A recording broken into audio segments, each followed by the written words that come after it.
Some of the things that you can expect from this class would be authentic listening and speaking passages. These are passages that are very, very close to the ones that you'll hear on the actual test. And you'll be given a lot of extra academic vocabulary and helpful phrases that will help you in your speaking. Lots of practice speaking. And an interactive class with a native English speaker. So I'm here to answer questions and give you feedback and suggestions to help you to improve your speaking skills. So practice is very important. So please don't be shy. Make sure that you're not afraid to try not to be afraid to make mistakes. I know everybody wants to do everything perfectly and everybody worries about making mistakes, but mistakes are good when you're learning a language. And we can learn a lot from our mistakes and learn how not to make them in the future. Just figure out how to do a better job next time. So, and I'm here to help you improve your language skills. So I hope we can be comfortable with one another and so that you can do the best to improve your English and do really well on the TOEFL and improve your language skills in general so that your language goals for your future will be met and it will lead to better jobs and universities and so forth. There are many accents in and dialects, different forms of English, as I'm sure you're well aware of, British English and Irish and Australian and American. And even within the United States, within America, there are many, many different forms of English, different accents.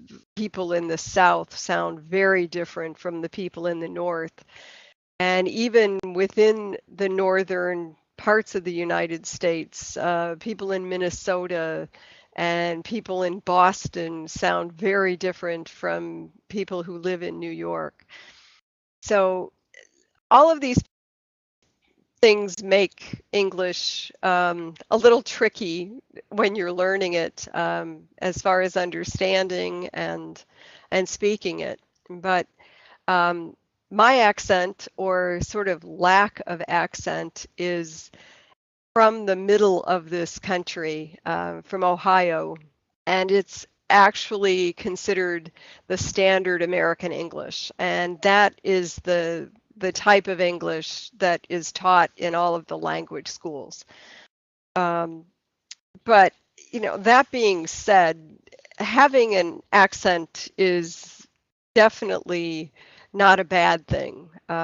It's as long as you speak clearly and close enough to standard American English that people can understand you. Having an accent is really kind of nice.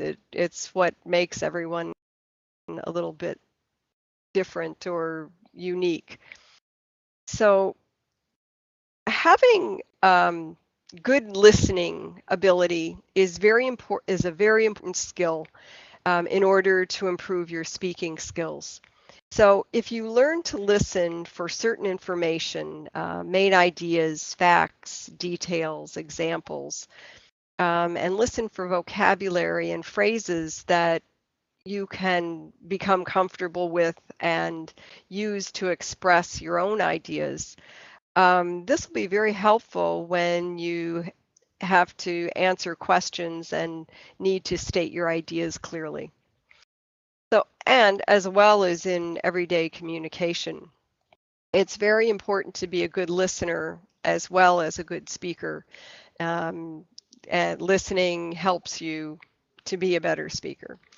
So we're going to do quite a bit of listening practice along with the speaking practice in this course.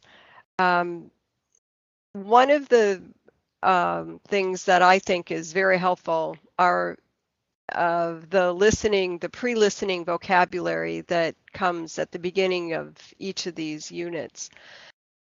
This unit is going to be talking about advertising, and there are not only does it talk about advertising, but it talks about exercise and gives you um, a lot of varied vocabulary.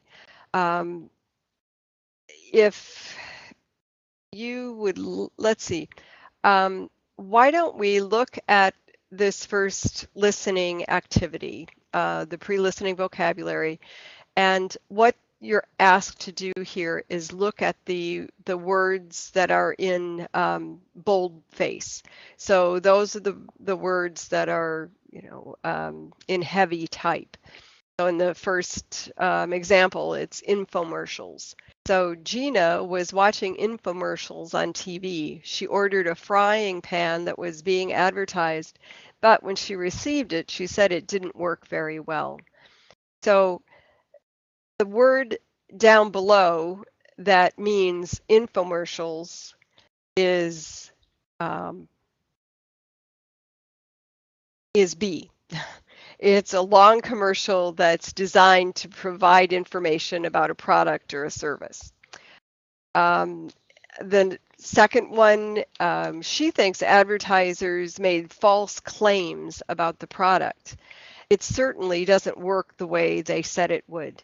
Now, false claims is the word that you need to define.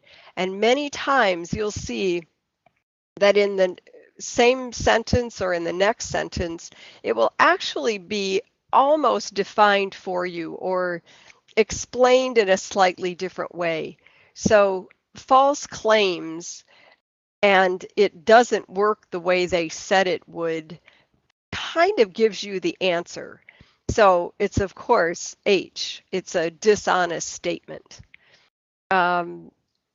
This is good for your reading comprehension to kind of know these clues about how to decode vocabulary. So the third one, the company can be held liable if the product doesn't work. So held liable is considered legally responsible. The company is legally responsible if the product doesn't work. The fourth one, the new ab machine at the gym, the new ab machines at the gym are effective. I've got a flatter stomach. So from this, you know that if you don't know what an ab is, and I didn't even understand what ab meant for a long time, it refers to your abdominal muscles or your stomach.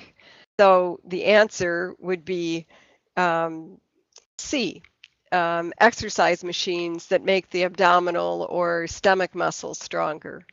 The fifth one, the company can even be sued if a product is dangerous in some way or someone gets hurt. So the other, to be sued is A, to be taken to court for money.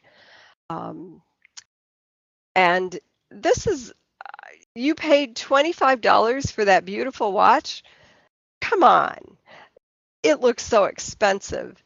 So you might hear Americans say, oh, come on. It just means, oh, tell me the truth, be honest about it. So you'll pick up a lot of kind of idiomatic expressions and phrases that are used by American speakers. And on the TOEFL, it's good to use some of those phrases in order to let the raters know that you do have a good command of the language and you know what some of these phrases actually mean. Sarah said she watched 10 hours of TV yesterday. I know she exaggerated because I saw her go to work in the morning and come home late. So exaggerated is, of course, G, to make a fact bigger or greater than it really is. Before you take any medicine, read the fine print on the label. There might be important information you need to know. So read the fine print. Is I. Read the details, the fine print. And let's vary the workout today by starting with stretching instead of running exercises, okay? So again, they're kind of telling you what varies if you don't know. You're starting out with one thing and you're doing something else. So you're you're doing something to make things slightly different. So the answer would be E.